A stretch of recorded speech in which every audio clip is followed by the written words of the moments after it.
नरेंद्र सारथी इनका सवाल है कि हिंदुस्तान के बारे में कहा जाता है कि हिंदुस्तान में जो जाति व्यवस्था थी,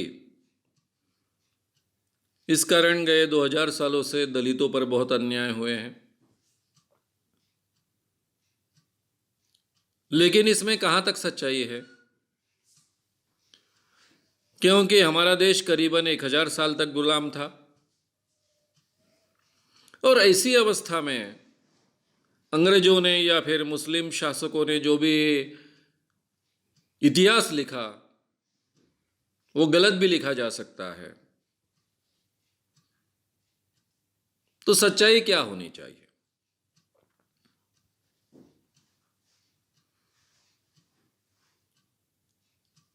भारत में जाति व्यवस्था है, ये तो फैक्ट है। ये जो जाति व्यवस्था थी वो देहात की एक व्यवस्था का हिस्सा था। कम से कम आप जो 1000 सालों की बात कर रहे हो, तो जो भी हमको 12वीं शताब्दी के बाद यानी 800 साल पहले प्रूफ्स मिलते हैं, उसके आधार पर तो ये जाति व्यवस्था थी हमारे ध्यान में आता है। उसके साथ में अस्पृश्यता जुड़ी थी नहीं जुड़ी थी, इसके बारे में चर्चा हो सकती है, बहस हो सकती है। लेकिन मनुस्मृति नाम का ग्रंथ है, मनुस्मृति कम से कम 2000 सालों से इस देश में अमल में आ रही थी, ऐसा हम कह सकते हैं। इसके हम जिसको हम कहेंगे कि फुल प्रूफ प्रमाण है क्या, तो ये कहना कठिन है। लेकिन 1500-1600 साल तो डेफिनेटली मनुस्मृति के आधार पर कुछ व्यवस्था इस देश में चलते आई, ये तो कह सकते हैं। और मनुस्मृति केवल एक ग्रंथ नहीं है, उसके आधार पर शंकराचार्य निवाड़ा देते थे, यानी शंकराचार्य न्याय देते थे, ये भी हमें ज्ञात है। और मनुस्मृति में वर्ण व्यवस्था के आधार पर बहुत अन्याय किए गए हैं, ये तो स्पष्ट दिखता है। यानी ठीक है, भारत में इतिहास लेखन की परंपरा नहीं है। जब से यूरोपियंस, चाइनीज भारत में आकर गए, तब से इतिहास लिखे गए कम अधिक प्रमाण में, और उसके आधार पर हम कुछ जानकारी प्राप्त कर सकते हैं, यहां तक ठीक है। लेकिन मनुस्मृति के आधार पर यह बहुत ही अन्यायकारक वर्ण व्यवस्था थी। कुछ एक वर्ण को बहुत फायदा देने वाली, एक वर्ण पर बहुत अन्याय करने वाली ये व्यवस्था थी, इतना तो हम डेफिनेटली कह सकते हैं। उसके साथ में अस्पृश्यता जो गए कुछ 700-800 सालों में हमें दिखी, वो पहले से जुड़ी हुई थी नहीं हुई थी, इसके बारे में चर्चा हो सकती है, बहस हो सकती है। मनुस्मृति में छुआछूत का उल्लेख नहीं है। छुआछूत गलत है, यानी निचली जाति के लोगों के साथ में अगर उनका स्पर्श हो तो वो वर्ज्य है, गलत है, ऐसी कोई बात नहीं है। उल्टा ब्राह्मण वर्ण के व्यक्ति हर वर्ण के व्यक्ति के साथ में शादी कर सकता था, चारों वर्णों के स्त्रियों के साथ वो शादी कर सकता था। ब्राह्मण वर्ण की स्त्री को बाकी 3 वर्णों के स्त्रियों के साथ में ब्राह्मण स्त्री को बाकी 3 वर्णों के पुरुषों के साथ में विवाह करने का अधिकार नहीं था। लेकिन क्षत्रिय था, उसको नीचे के 2 वर्ण और खुद के वर्ण के स्त्रियों के साथ में विवाह करने का अधिकार था। स्त्रियों को यह अधिकार नहीं था। इस जंग की तब की मान्यताएं और आदेश हैं, ये तो हम समझ सकते हैं। अगर शादी करने का अधिकार है, बच्चे पैदा करने का अधिकार है, तो छुआछूत शायद ना हो, ये भी हम समझ सकते हैं। ये छुआछूत शायद बाद में आई होगी, लेकिन वर्ण के आधार पर जो अन्यायग्रस्त व्यवस्था है वो तो थी, ये तो हमको स्वीकारना पड़ेगा।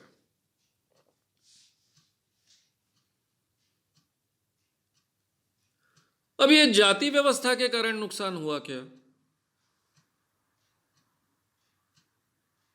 भारत गुलाम क्यों बना? भारत देश गुलाम बन पाया, एक तो करीबन 7वीं शताब्दी में मुस्लिम धर्म का उदय हुआ। तब से जैसा ईस्ट और बाकी एशिया में मुस्लिम लोग आक्रमण करते आए, वैसे वो भारत पर भी बार बार आक्रमण करते आए, लेकिन काफी सालों तक वो सक्सेस नहीं हुए। लूट कर चले गए, लेकिन यहां वो अपने आप को एस्टेब्लिश नहीं कर पाए। 12वीं शताब्दी से उन्होंने अपने आप को यहां एस्टेब्लिश करना शुरू किया, यानी 700-800 साल हम क्लियर कट गुलाम रहे, ऐसा हम कह सकते हैं। ये एक हिस्सा है। भारत एक बहुत ही प्रगत संस्कृति थी, इसके बारे में दुनिया में डाउट नहीं है। भारत को सोने की चिड़िया कहा जाता था, उसके पीछे के कारण भी थे। एक बहुत प्रोग्रेस की हुई कल्चर थी, व्यापार करने की क्षमता रखने वाला देश था, अलग अलग ढंग के अनुसंधान करने वाला यह देश था, काफी प्रगत कल्चर थी। लेकिन शायद ये वर्ण व्यवस्था के कारण आगे चलकर इसका ह्रास होते गया, क्योंकि केवल क्षत्रिय लड़े। शुरुआत में यह स्थिति नहीं थी, शुरुआत में बाकी जातियां भी लड़ती थी।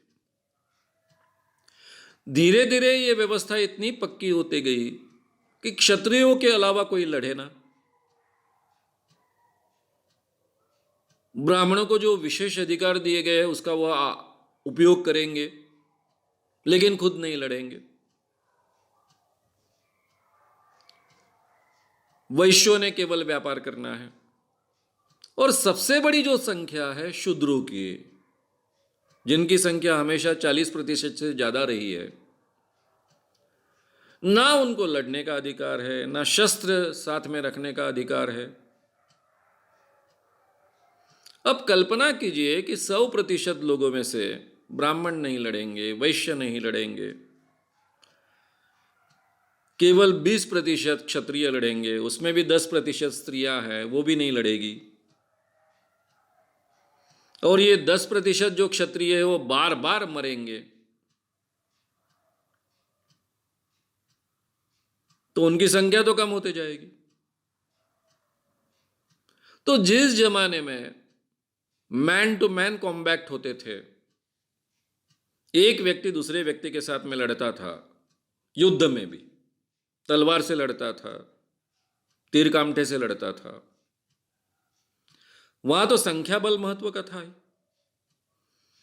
तो लड़ने वालों का संख्या बल अगर 10% रहेगा तो वो देश तो गुलाम बनेगा ही, और हमारा देश गुलाम बना। लेकिन उसी वक्त ये देश गुलाम बना, लेकिन ये देश को कोई उद्ध्वस्त नहीं कर पाया। इसके पीछे का कारण था कि यहां की स्वतंत्र देहात की रचना, गांवों की एक स्वतंत्र रचना। हर गांव एक इकाई था, स्वयंपूर्ण था, वो दूसरे किसी पर डिपेंडेंट नहीं था। इंसान की सभी आवश्यक चीजें उसी गांव में पैदा होती थी, जिसे हम 12 बलूतेदार कहते हैं। कुम्हार मड़के बना रहा है, लोहार लोहे का काम कर रहा है, सुतार बढ़ई लकड़े का काम कर रहा है, खेतीहर खेती का काम कर रहा है। ये सब मिलजुल कर गांव को चलाते थे। मैंने कहा शुरुआत में इसमें छुआछूत का कोई उल्लेख प्रमाण नहीं मिलता है। ये आगे चलकर कुछ तो भी इसमें बहुत गंदगी फैल गई, लेकिन ये व्यवस्था थी। कि हर एक ने अपना काम अपने ईमानदारी से करना है। और तब ये नौकरी नहीं होती थी।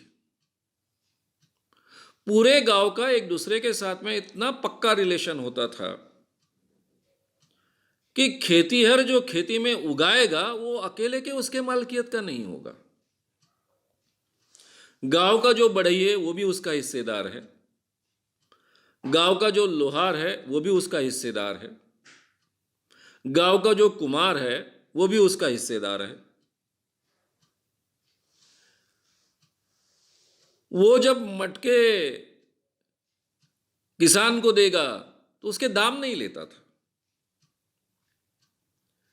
किसान के औजार ठीक कर देने वाला बढ़ई उनसे दाम नहीं लेता था। एवज में साल भर में उसको अनाज दिया जाता था, तीनों को, सभी लोगों को। जो बुनकर है वो कपड़े बुनता था लेकिन कपड़ों के दाम नहीं लेता था, उसके बदले में अनाज लेता था। तेली तेल बांटता था, निकाल कर देता था, तो तेल का हिस्सा सब तक पहुंच जाता था। यानी जो जीवनावश्यक चीजें थी वो पूरे गांव में बांटी जाती थी। गांव में कोई भूखा ना सोए ये देखा जाता था। हर व्यक्ति काम करता था, काम के बगैर किसी को जीने का अधिकार भी नहीं था। लेकिन कोई भूखा ना रहे इस ढंग की भी व्यवस्था थी। इसलिए इस देश में बार बार आक्रमण हुए, बार बार इस देश को लूटा गया। यानी 7वीं 8वीं शताब्दी से लेकर तो 12वीं शताब्दी तक इस देश को बार बार लूटने की कोशिश हुई। 12वीं शताब्दी के बाद में ये प्रयास बढ़े, फिर बाद में तो मुस्लिम राजे यहां ठहर गए, उन्होंने राज भी किए। लेकिन इसके बावजूद ये देश कभी बर्बाद नहीं हुआ, जिंदा रहा। उसका कारण था ये स्वयंपूर्ण ग्राम रचना। अगर एक गांव किसी ने पूरी तरह से बर्बाद कर दिया, जलाकर भस्म कर दिया, तो भी ये सैनिक, ये राजा, ये सेनापति गांव की जमीन तो नहीं उठाकर ले जा सकते, झोपड़ियां जलाएंगे, कुछ लोगों को उठाकर ले जाएंगे, कुछ लोगों को मार डालेंगे। समझो उस गांव के पूरे लोगों को मार डाला तो भी अगले ही साल वो गांव खड़ा हो जाता था। बढ़ई का रिश्तेदार है आसपास के गांव में, वो चला आता था उस गांव में, उसको पता रहता था कि इसकी झोपड़ी कहां पर थी, वहां पर वो झोपड़ी खड़ा करेगा, अपने काम की शुरुआत कर देगा। लोहार को पता रहता था, आसपास के रिश्तेदार लोहार को, वहां आकर वो उस गांव में चला आता, वो अपनी झोपड़ी खड़ा कर देता, सब एक दूसरे को मदद करते। खेतीहर का रिश्तेदार खेती को संभाल लेता और फिर से वो व्यवस्था वैसे चलने लगती। नमक छोड़कर कोई भी चीज खरीदने के लिए ये गांव के लोग कभी बाहर नहीं जाते थे। उनको ना पैसों की जरूरत थी। ज्यादा सरकार को लगान देना है, जो भी राजा होगा उसको लगान देना है, चाहे वो लूट के ले जाए, चाहे कुछ भी करे, उससे ज्यादा उनका बाकी लोगों से कोई संबंध नहीं था। इसलिए कौन राजा आया कौन गया इनसे भी उनका कोई लेना देना नहीं था। सभी लूटने वाले आते थे, लूट दे दो और मुक्ति पालो, जब दोबारा आएंगे तब देखे जाएंगे। इसलिए एक तरफ ये देश गुलाम बना राज्य व्यवस्था में, लेकिन गांव गुलाम नहीं बने, वो स्वतंत्र रहे। उनको बार बार लूटा गया लेकिन एक साल में खड़े हो जाते थे। अकाल गिरा तो भी वो जिंदा रहते थे, क्योंकि अनाज बचा के रखा जाता था। ये मानकर चलते थे कि 5 साल में 2 बार अकाल आने वाला है, तो गांव का एक भी आदमी भूखा ना मरे, इतना अनाज तो संभाल कर रखते थे। बाहर अनाज बेचने का सवाल ही नहीं रहता था ज्यादा। इसलिए गांव स्वयंपूर्ण थे। इसलिए महात्मा गांधी ने अपने हिंद स्वराज्य किताब में लिखा कि पूरा यूरोप बर्बाद हुआ, जापान बर्बाद हुआ, चाइना के भी बुरे हाल हुए, लेकिन भारत को इतना सालों तक लोग लूटते आए, फिर भी भारत का कुछ ज्यादा बिगड़ा नहीं, क्योंकि वहां के स्वयंपूर्ण ग्राम रचना। इस देश में मुस्लिम लोग आए, उन्होंने राज किया, यहाँ की संपत्ति लूटी, लेकिन उन्होंने यहाँ की अर्थव्यवस्था कभी बर्बाद नहीं की। यहाँ की ग्राम व्यवस्था और अर्थव्यवस्था वैसे ही कायम रही। इसलिए मुस्लिम लोग इस देश को ज्यादा बिगाड़ नहीं पाए। पूरे दुनिया में जितनी मुस्लिम लोगों की संख्या बड़े पैमाने पर बढ़ी, उतने बड़े पैमाने पर भारत में नहीं बढ़ी, क्योंकि मुस्लिम राज्यकर्ताओं का नियम ही रहता था, हमारे राज्य में तुम्हें रहना है तो ये तुम मुस्लिम धर्म स्वीकारो, नहीं तो मरो। इस ढंग के कोई भी मुस्लिम राजा भारत में नहीं टिक पाया। जो भी राजा टिके उन्हें दूसरे तरीके से विचार करना पड़ा। ठीक है, जो मुस्लिम नहीं बनेगा उसको हम ज्यादा कर ला देंगे, उनके ऊपर ज्यादा लगान उनसे वसूलेंगे, लेकिन जबरदस्ती धर्म परिवर्तन करवा नहीं सकते थे, नहीं तो सहयोग ही नहीं मिलता था, और गांव तो पूरी तरह से स्वतंत्र थे। केवल ये अर्थव्यवस्था को और ग्रामीण अर्थव्यवस्था को तहस नहस करने का काम अंग्रेजों ने किया, क्योंकि उनको इंग्लैंड के बड़े बड़े उद्योग चलाने थे, यहां से कच्चा माल उधर ले जाना था और वही चीजें यहां बेचनी थी। इसलिए उन्होंने सबसे पहले प्रगति के नाम पर भारत की अर्थव्यवस्था को पूरी तरह से तहस नहस कर दिया। हर व्यक्ति को बाजार में जाने के लिए मजबूर किया और भारत की ग्रामीण स्वतंत्र अर्थव्यवस्था को खत्म कर दिया। तो भारत गुलाम रहा, राज्य कर कर गुलाम रहा, देहात कर कर कभी गुलाम नहीं रहा, यह हमेशा आप याद रखें। लेकिन ये देहात में जो जाति व्यवस्था इस व्यवसाय के कारण पनपी, धीरे धीरे वो डिटोरेट होते गई, उसमें छुआछूत की बीमारी आई। ये छुआछूत की बीमारी सबसे बुरी चीज है। जाति व्यवस्था के आधार पर कम आंकना यह सबसे बुरी बात है। मनुस्मृति में आपको छुआछूत के उदाहरण नहीं मिलते। निचले जाति के लोगों को एक ज्ञान का क्षेत्र छोड़ दिया तो कम आंकने की बात नहीं मिलती। बराबरी का स्थान नहीं था, लेकिन जानवरों से बदतर स्थान भी नहीं था। ये कभी तो भी बुराई बाद में यहां पनपी, और ये अपने आप तो नहीं पनपी होगी। जिनके हाथ में सबसे ज्यादा पावर थी वर्ण व्यवस्था के आधार पर, उन्होंने ही इस ढंग से ये सब चीजें फैलाई होगी,